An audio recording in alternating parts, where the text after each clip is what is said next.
important in every circumstance. Hey, hello, what's up? How you doing? It's me. Hi. I'm here to tell you about the 14 books that I read in March.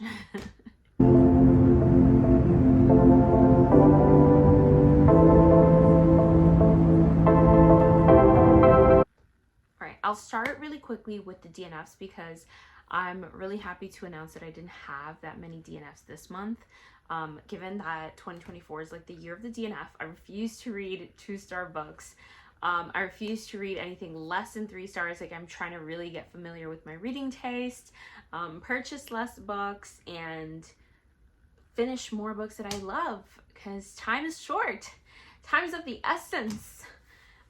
So yeah, I think the last 2 months I had like 7 to 10 DNFs, and this month I only had 2. So I'm really proud of myself for, you know, just understanding my reading taste better and just doing better overall. Okay, first book I DNF'd. I actually don't have anymore because I sold it. It's Mistborn by Brandon Sanderson.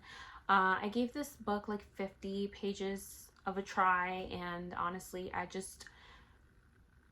I couldn't see myself really getting into the story, so I decided to end it.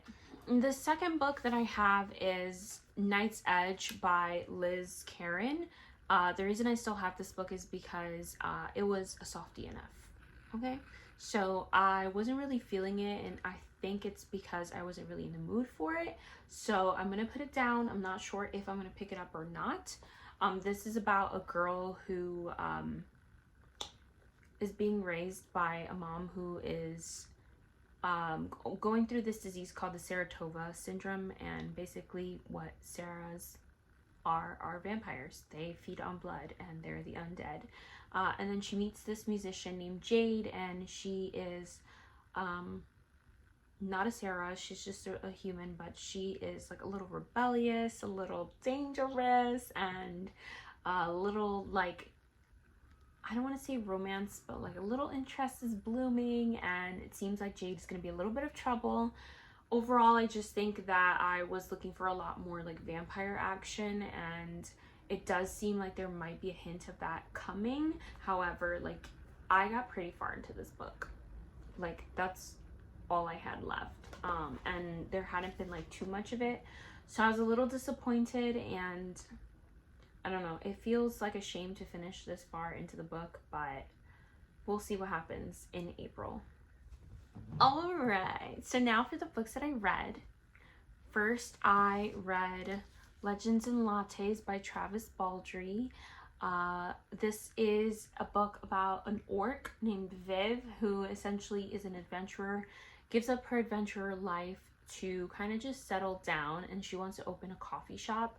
And coffee is just not that common, and I think it's, honestly, this was a 3-star read for me. I thought it was really cozy. I guess I didn't rate it higher because there were all these descriptions of like building the coffee shop and buying all the little like parts that you need, the coffee machine, the tables, and whatever.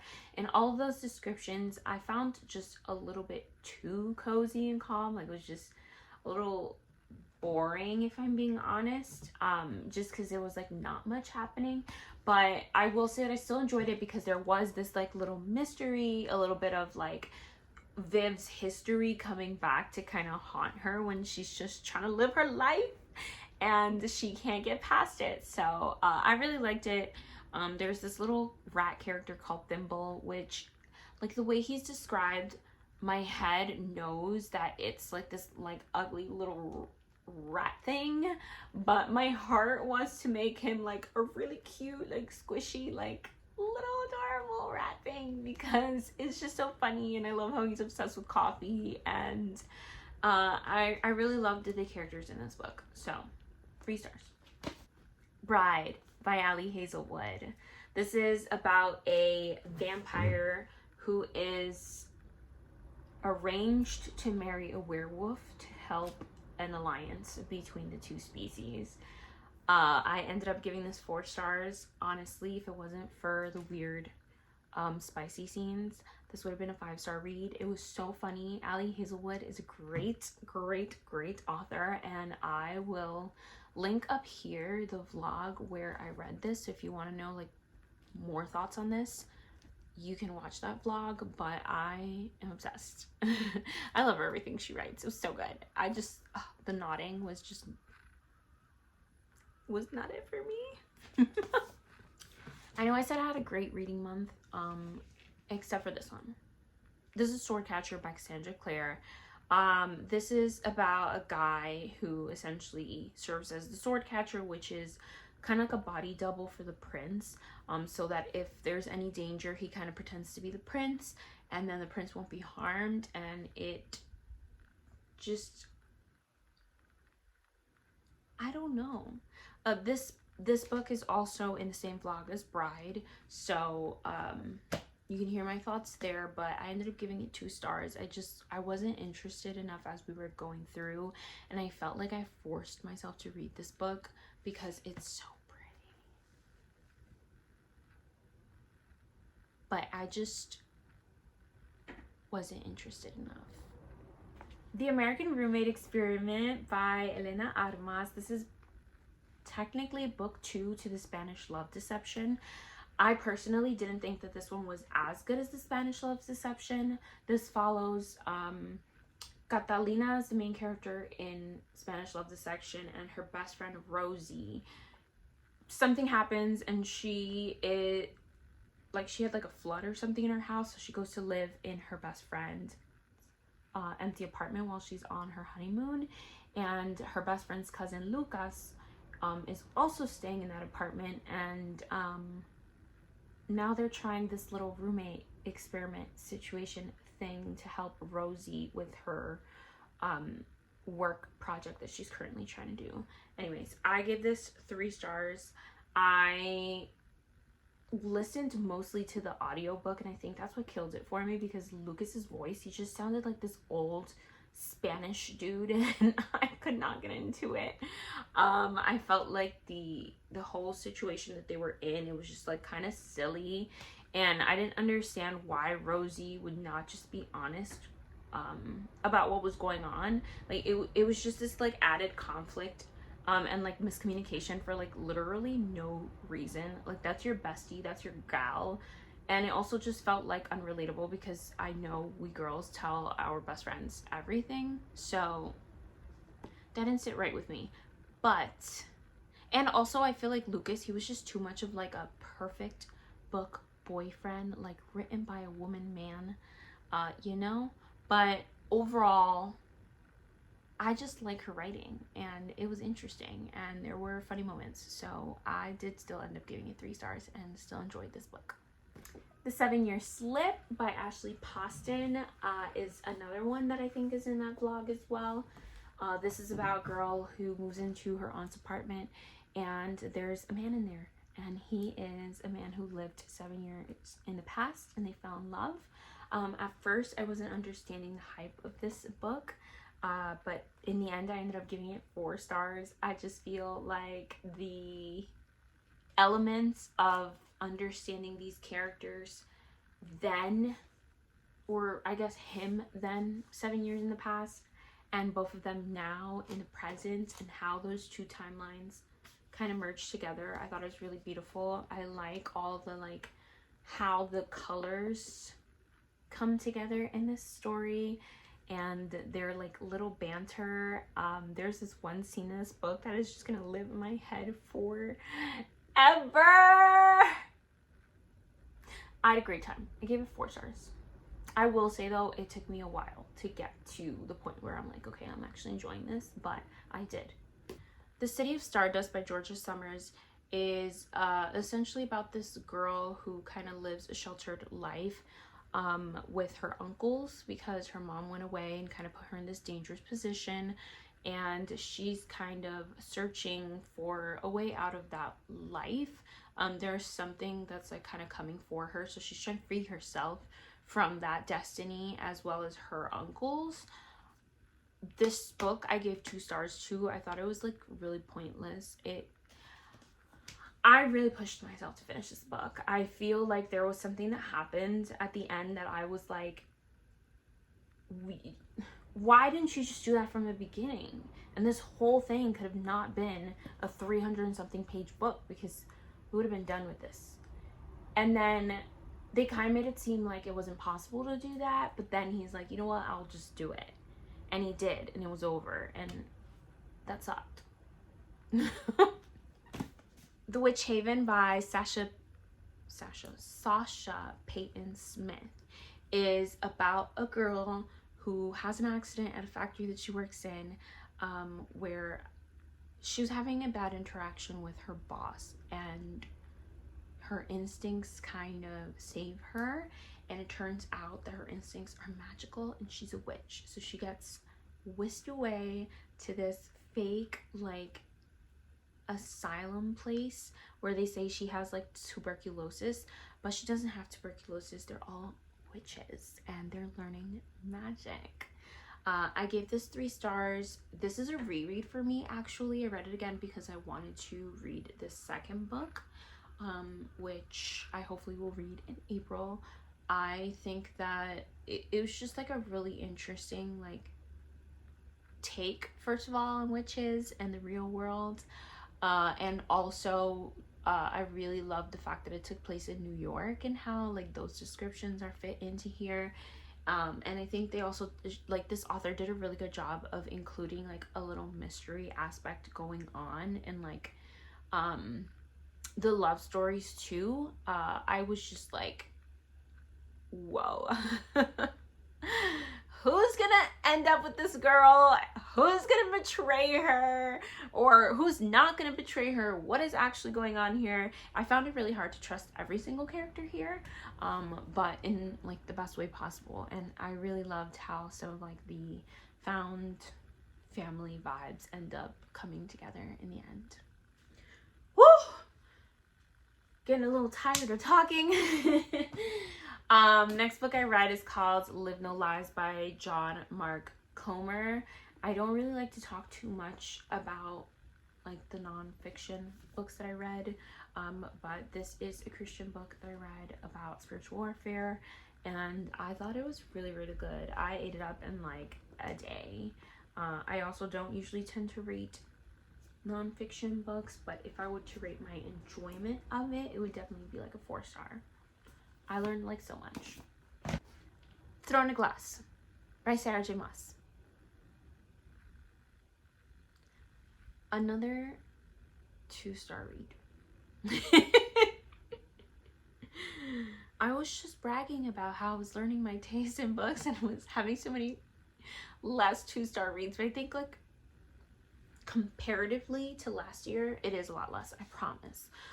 Anyways, I gave this 2 stars because I was intrigued enough that I'm going to read the second book in this series, but not intrigued enough to have like a good time.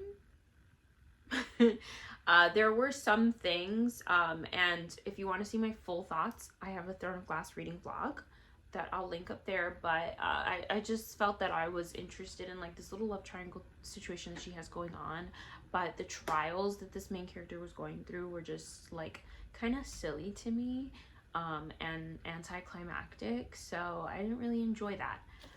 And this is about a girl named Selena Sardovia? Selena Sardothian. Wow, I was kind of off. And she's an assassin who is given an opportunity to compete to be the king's champion and basically like do his dirty work instead of being, you know, enslaved where she was serving her sentence for being an assassin. And there's all these trials against other people who are also trying to be the king's champion. So yeah, anticlimactic, and I don't know. We'll see how the rest of the series goes, because I hear it gets better. The Maze Runner by James Dashner. 4 stars.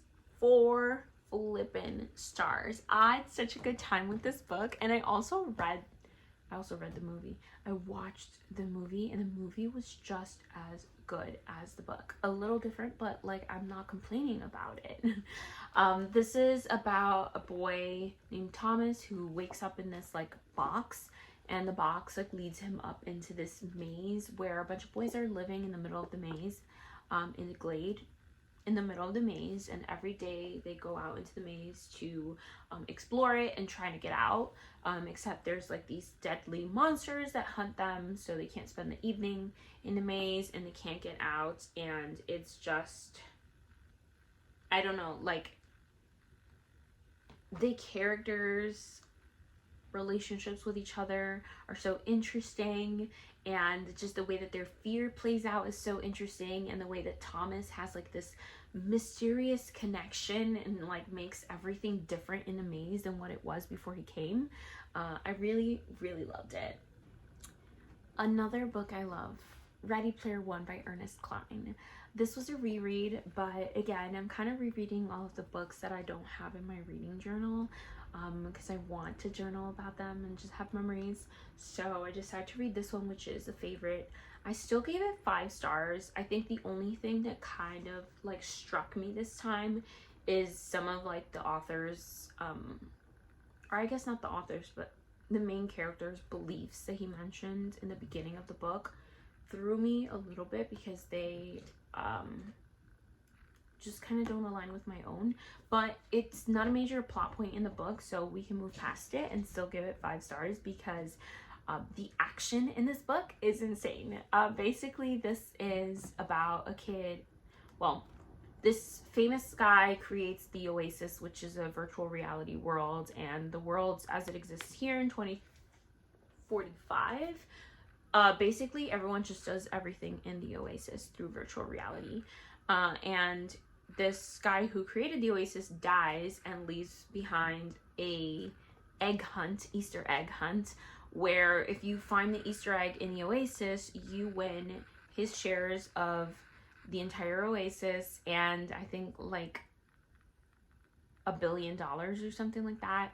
And people, all these players are just going through looking for the keys, because you need 3 keys to get to through 3 gates that get you to the Easter egg.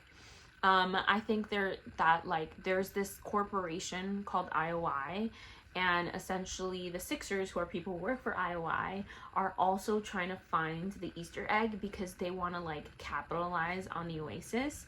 And it just adds this little extra element of like a race against the clock, because everyone wants to keep the Oasis authentic to what it is, but the Sixers want to change it to its core. So it definitely has that little like piece of intrigue, like that makes it, you know, urgent. And all the like 80s references are amazing, the video game references are amazing, the music references are amazing. Oh, I had such a good time. I love this book. 5 flippin' stars. Then I read Fate-Bound by Sarah L. Arifi. This is essentially about a girl named Urine who is a elf, and she's exiled from her home, from the elfin lands, however you say that, is essentially like out in the wild, and her sister Lettle follows her out there, and they encounter the Fae. And the Fae are like these vicious beings, and I don't want to say any more than that, because I feel like it'll ruin the book. I gave this 3 stars. I felt like it was good, but maybe a little bit too long. There were parts that I was like, all right, let's move on here. But I really like the it's just like a very different take on magic. The elves, they are able to use magic by drumming on like a drum, the instrument, and then the Fae are like, what the French toast, why are you doing that? I also love it. This book was very much giving the Hunger Games with one of the characters.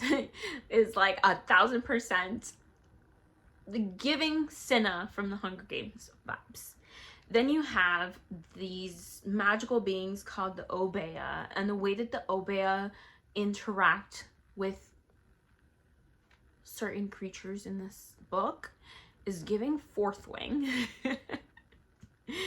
And yeah, I don't know, there's just like so many other like references that I could make, but overall I think this was kind of just like a lot of really popular books put together with like a unique take. There also were some you know, black elves. Everyone was like,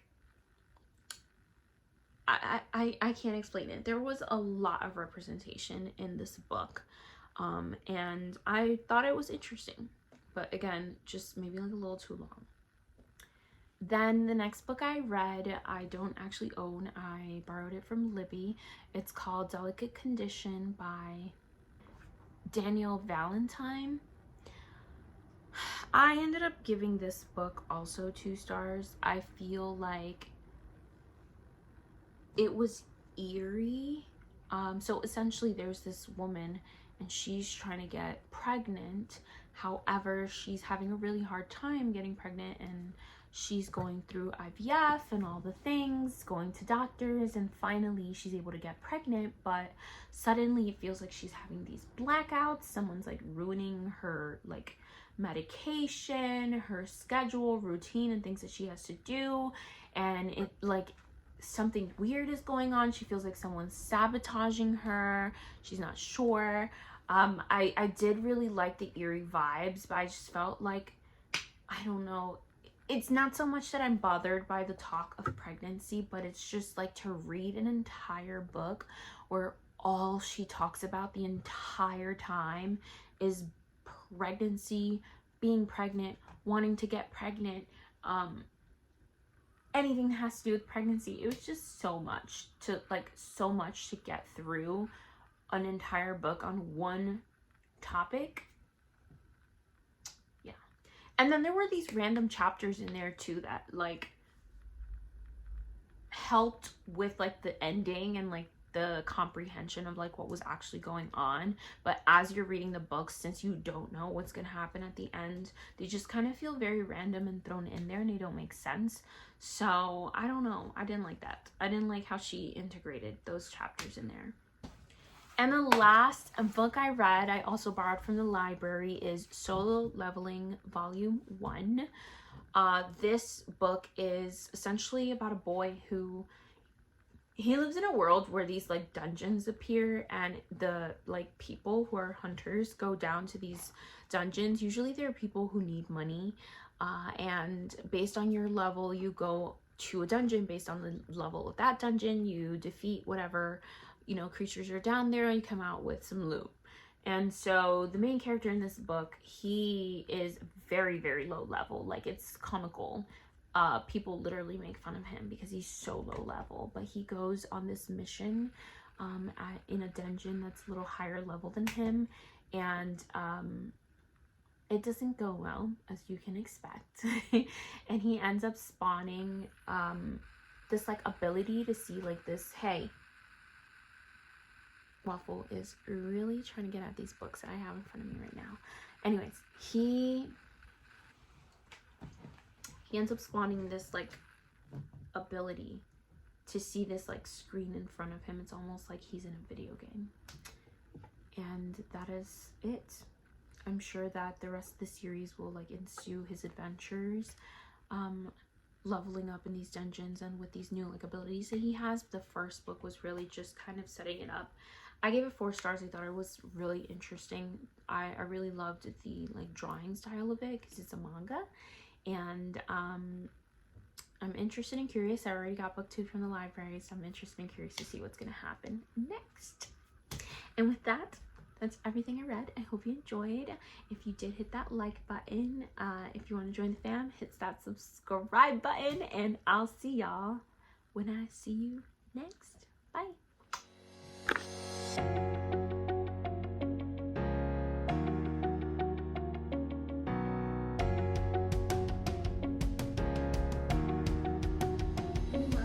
Bye.